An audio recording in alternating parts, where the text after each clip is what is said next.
We'll see if this works. I've tried to upload before and it didn't upload. Today is Monday, May 14th. It's 2:50 p.m. I look like a punk, a little more than usual. It's the band t-shirt with the sleeves cut off and the tattoos and the plugs and the lip ring. It's kind of weird. I don't know if you can see my hands. Maybe thumb. Sort of. You can sort of tell, but they've gotten better. Oh, my fingernails haven't. Pick at them obsessively. The worse they get, the worse I am. Yeah. So, blood is from Rocky.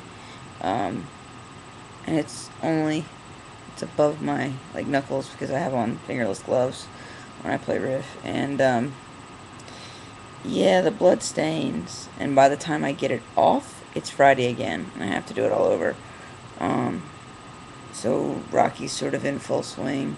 I do get a weekend off, weekend after next. It's cosplay night, and I have no interest in cosplaying.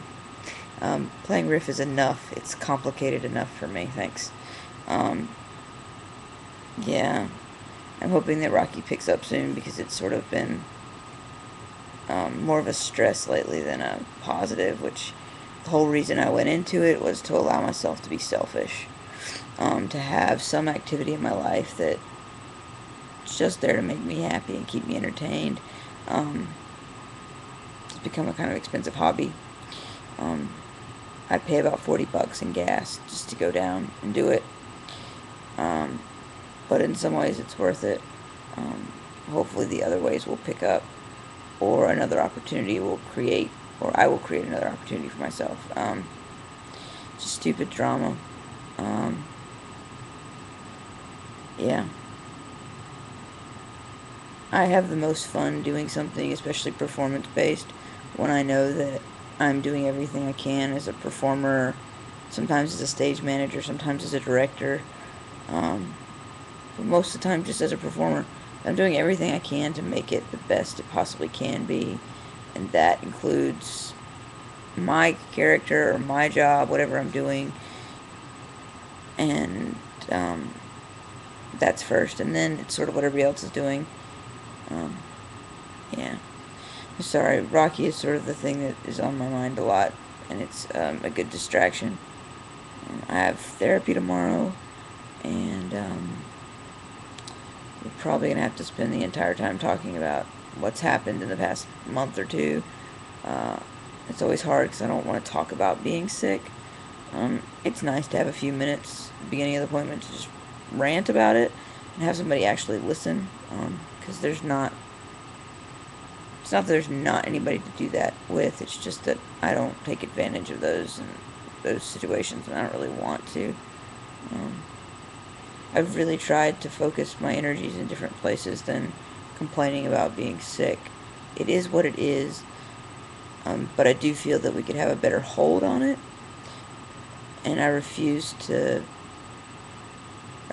let myself become secondary, and who I am, become secondary to an illness of any kind, mental, physical, emotional state. I can't do that anymore. I have to sort of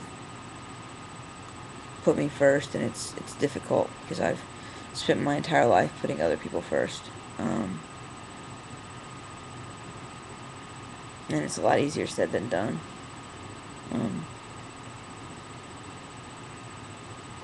Yeah. I'm nervous because I'm not on treatment, but I am on antibiotics. I got a humongous bed sore after I broke my heel doing Rocky. The bed sore came when I was in the hospital and intubated for 5 days. And it was about that big, and it's on my heel, and that's been over almost a month and a half, 2 months ago. Yeah, almost 2 months. Finally got to a wound clinic, and it's hypergranulating, which means it's like this instead of flat. So the skin, if it's flat, the skin can grow, and cover it. Because it's like this, the skin can't go up and over. So any new growth is coming from underneath and pushing that old stuff out. And it's called hypergranulating. And we're trying to get that under control. Hopefully I won't need surgery or a skin graft because it's on my heel.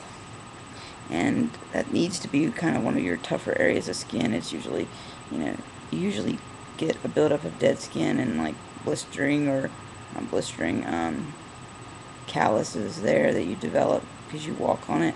And I wear flip-flops a lot. It's bad for my alignment, but it's comfortable.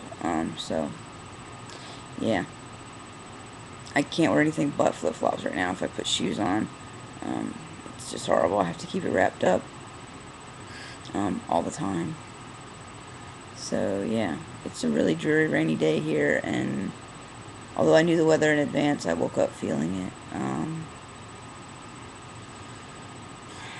I wish I had more going on. I really look forward to being able to swim this summer, and it looks like that probably isn't going to be happening with my foot.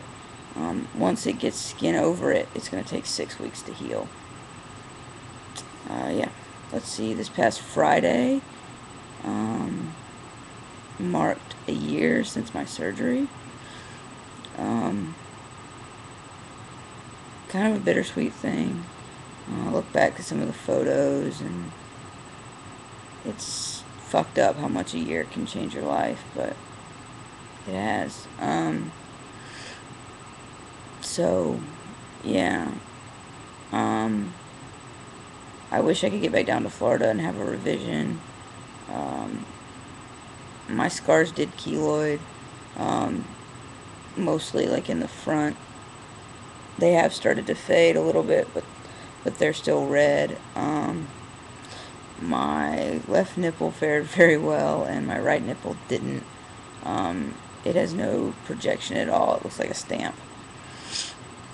So if I ever got the opportunity, it's something I would like to have a revision on.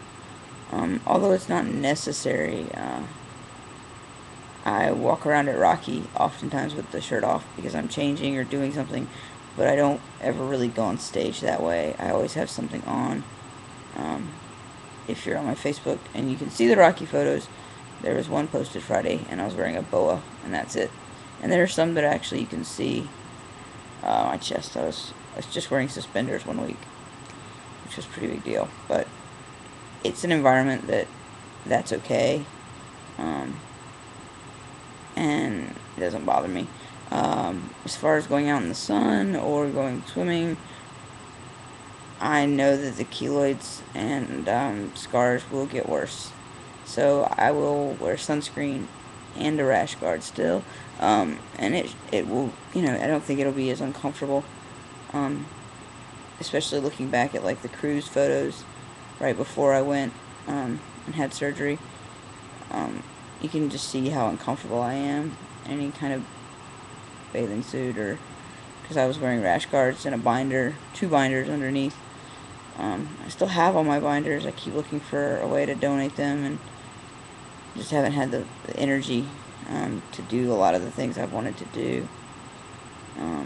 Trying to help with website and the business, and it's just hard. I fear more and more that my mental capacity is being taking the biggest hit at this point. Yeah, I feel like I'm really losing it when it comes to my mind. And not just how I function, but how my mind works. It's found the best possible way to punish me. And because I spend a lot of time alone and by myself, I watch a lot of things. I try to do research. I try to work. But I find that I've recently been watching a lot of documentaries about prison experiences, specifically solitary confinement, and how it affects the human psyche and the human condition, and how you sort of become you become a number, which is sort of an interesting thing, since another big piece of research for me revolves around the Holocaust. Just becoming dehumanized. And I think the thing that's hardest about this is there's not necessarily somebody standing outside the door dehumanizing me or making me feel a certain way. I think it's more painful because it's myself. I'm my prisoner, and I'm my guard and my warden.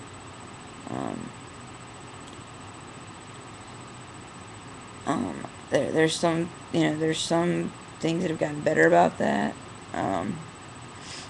I wasn't where I was, a year ago or even 2 years ago.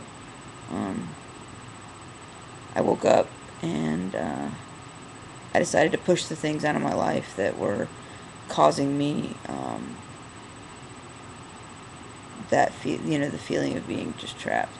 And unfortunately, one of those things was treatment. Had I not gotten off treatment, I don't think I would have.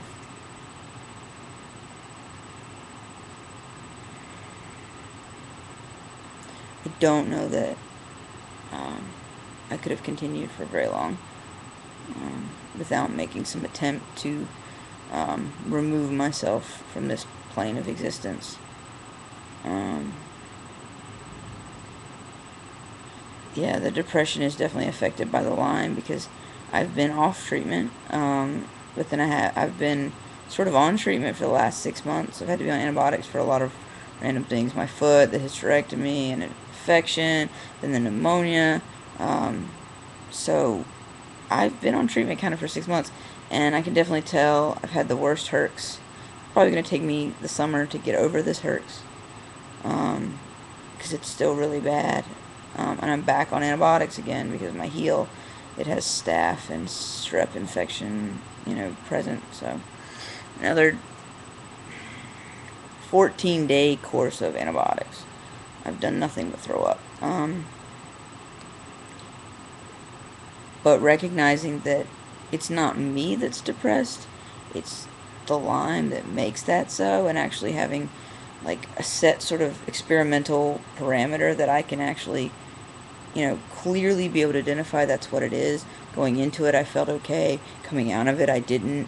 When I had the worst detox, I was the most depressed that I've been. My thoughts get worse. They're repetitive. They're abusive. There are days that being Phineas Gage wouldn't have been the worst thing in the world. I feel like, and I'm sort of trapped inside of like this Tupperware and everything. I can see everything and it looks better, but I can't get out. And what's so weird is that it's better than it used to be. There's me, and I'm here now, and I'm present, and I think it makes me more frustrated when that gets taken away, because I've had it. I'm partly me again, and I don't want to give that up. And so that makes me more willing to fight the depression. But it doesn't mean it's not difficult and painful. Yeah. Airplane. Yeah. I'm sure there are a ton of other things I want to talk about, but I'm here. I'm alive. I'm trying to do things that make me happy. I'm trying to get rid of the things that don't. And it's a process. Yeah, so take care and be well. Hopefully this posts. I'll see you guys soon.